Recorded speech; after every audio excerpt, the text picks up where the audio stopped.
सभी भक्तों को राधे राधे। और आज मैं आपको अपने लड्डू गोपाल की दिनचर्या की सेवा के बारे में विस्तार से बता रही हूँ। देखिए, मैं सबसे पहले जगाकर इनको चाय पिलाती हूँ। कभी कभी हम लोग जल्दी नहा लेते हैं, कभी कभी हम लोग देर से नहाते हैं, तो इनका मुँह हाथ धुला देती हूँ मैं और इनको चाय का भोग लगा देती हूँ। और मेरे पास बिस्किट वगैरह जो भी होता है मैं इनको भोग लगा देती हूँ। तो सबसे पहले हम लोग जगकर चाय वगैरह बनाते हैं, फिर हम लोग पूजा पाठ करते हैं, तो उसमें भी मैं इनको भोग लगाती हूँ।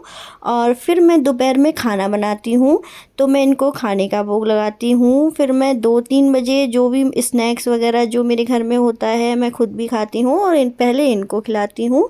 फिर मैं शाम को 4-5 बजे कुछ भी हल्का फुल्का या चॉकलेट टॉफ़ी जो मेरे पास होता है, आपने मेरी वीडियोज़ में देखा होगा, मैं इनको हर चीज़ का भोग लगाती हूँ। और शाम को 4 बजे मैं इनको ज़रूर लगाती हूँ। फिर मैं इनको रात में खाना खिलाती हूँ जो मेरे घर में मैं बनाती हूँ, दाल चावल रोटी सब्ज़ी या जो भी मैं बनाती हूँ। हम लोग लहसुन प्याज बिल्कुल यूज़ नहीं करते हैं, पूरा मैं इनको सात्विक खाना ही खिलाती हूँ। लेकिन हाँ, जो भी मैं सब्ज़ी बनाती हूँ उसका भोग मैं इनको लगाती हूँ, आपने मेरी वीडियोज़ में देखा ही होगा। और बिल्कुल अपने बच्चे की तरह हम लोग इनकी सेवा करते हैं।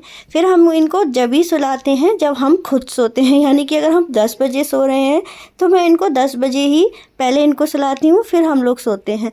तो ऐसा नहीं है कि हम लोग इनको 8 बजे 9 बजे ही सुला देते हैं, मैं इनको उसी टाइम पे सुलाती हूँ जब हम सोते हैं। और सुबह भी मैं उसी टाइम पे जगाती हूँ। जैसे कभी मैं जल्दी जग जाती हूँ 6-7 बजे, तो मैं उनको तभी जगा देती हूँ। नहीं तो मैं कभी कभी हम लोग लेट भी हो जाते हैं, 9 बजे 10 बजे बाई चांस नहीं जग पाते, तो हम उनको उसी टाइम पे जगाते हैं जब हम जग जाते हैं। ऐसा नहीं है कि उनको जगा के बिठा दिया और हम सो रहे हैं।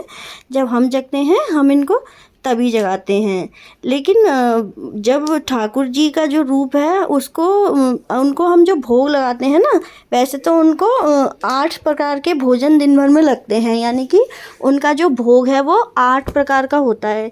लेकिन देखिए, घर में तो ये पॉसिबल नहीं हो पाता है। हम जैसे अगर मैं कहीं बाज़ार गई हूँ, जो भी मैं लेकर आती हूँ तो मैं इनको भोग लगाती ही लगाती हूँ। कि वैसे तो मैं कोशिश करती हूँ कि दिन भर में इनको 8 बार लगाऊँ, लेकिन नहीं लगा पाती हूँ मैं खुद भी, क्योंकि कभी मैं बाहर चली गई या कहीं चली गई तो मैं नहीं लगा पाती हूँ।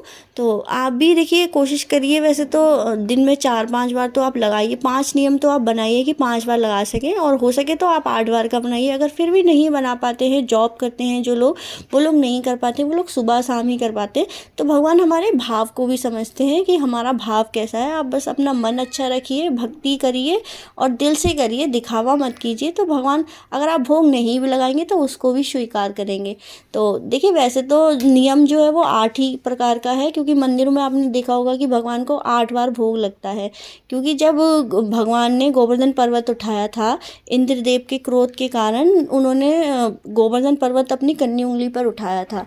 तो कान्हा जी ने कहा, जब कान्हा जी का जन्म हुआ था, उन्होंने अपने गाँव में सबसे बोला, वो लोग सब इंद्रदेव की पूजा करते थे, तो भगवान ने बोला कि आप लोग इंद्रदेव की पूजा छोड़कर आप गोवर्धन महाराज की पूजा कीजिए। तो इस कारण इंद्रदेव जो थे वो बहुत क्रोधित हो गए। उन्होंने 7 दिन तक वर्षा आंधी तूफान और मतलब सभी के घर मकान भी टूट गए थे। उस टाइम पे ब्रजवासी सारे जो थे वो बेघर हो गए थे, और सभी लोग जो थे गिरिराज महाराज के नीचे खड़े हो गए। यानी कि जो ठाकुर जी थे उन्होंने अपनी उंगली पर पर्वत को उठाया था, सभी जानते हैं इस बात को। तो माता जो यशोदा थी वो भी पर्वत के नीचे थी, और सारे ब्रजवासी भी पर्वत के नीचे थे, सभी लोग पर्वत के नीचे थे। तो भगवान को भोग नहीं लग पाया था, यानी कि किसी ने भी भोजन नहीं किया था। गाय माता हो गई या पशु पक्षी, सभी लोग इंद्रदेव के भय से उस पर्वत के नीचे ही खड़े रहे थे। तो भगवान किसी ने भी भोजन नहीं किया था। लेकिन जब 7 दिन बाद जब वर्षा कम हुई, जब सब लोग पर्वत के नीचे से निकले, तो माता यशोदा को, मैया को याद आया कि मेरा लल्ला तो भूखा होएगा, उसे तो खाने की बहुत, मतलब कान्हा जी को तो बहुत भूख लगती थी। सभी जानते हैं कि वो लोग तो माखन चुरा चुरा कर भी खाते थे। और माता का जो नियम था वो था कि वो उनको दिन भर में 8 बार भोजन देती थी। उसके अलावा तो वो पता नहीं कितनी गोपियों के माखन चुरा के खाते थे, घरों में अपने सखाओं के साथ चोरी कर करके वो हर समय खाते ही रहते थे, क्योंकि वो बाल रूप थे। लेकिन जो मैया का जो नियम था वो दिन भर में उनको 8 बार भोजन देती थी। तो जब मैया जब पर्वत से बाहर निकली तो मैया ने 7 दिन का जो भोजन था वो एक ही दिन में 8 बार बना के खिला दिया। यानी कि आप 8 का गुणा 7 से करेंगे तो 8 सत्तू 56, यानी कि पूरे 7 दिन का भोजन मैया ने उनको एक ही दिन में 8 प्रकार का बनाकर 8 बार बनाकर खिला दिया। यानी कि दिन में वो 8 बार खिलाती थी। 8 8 और 7 कितने हो गए? 8 यानी कि दिन भर का, और 7 यानी पूरे सप्ताह, यानी पूरे हफ्ते का जो भोजन था वो माता ने एक ही दिन में उनको खिला दिया बनाकर। उसी दिन से ठाकुर जी को 56 भोग लगाया जाता है। और तब से ही गोवर्धन महाराज की भी परिक्रमा लगाई जाती है। और भगवान का जो नियम है वो यही है कि आप दिन भर में उनको 8 बार भोजन लगाइए। अगर अगर संभव नहीं है तो आप 2 बार भी लगा सकते हैं, लेकिन आपके भाव अच्छे होने चाहिए।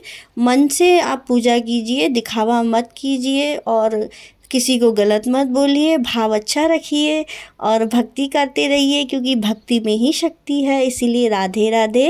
अगर मेरी बात आपको अच्छी लगी हो तो आप प्लीज़ मेरी वीडियो को शेयर कीजिएगा और मेरे चैनल को सब्सक्राइब कीजिएगा। मैं ऐसी ही आपको सही जानकारी दूंगी।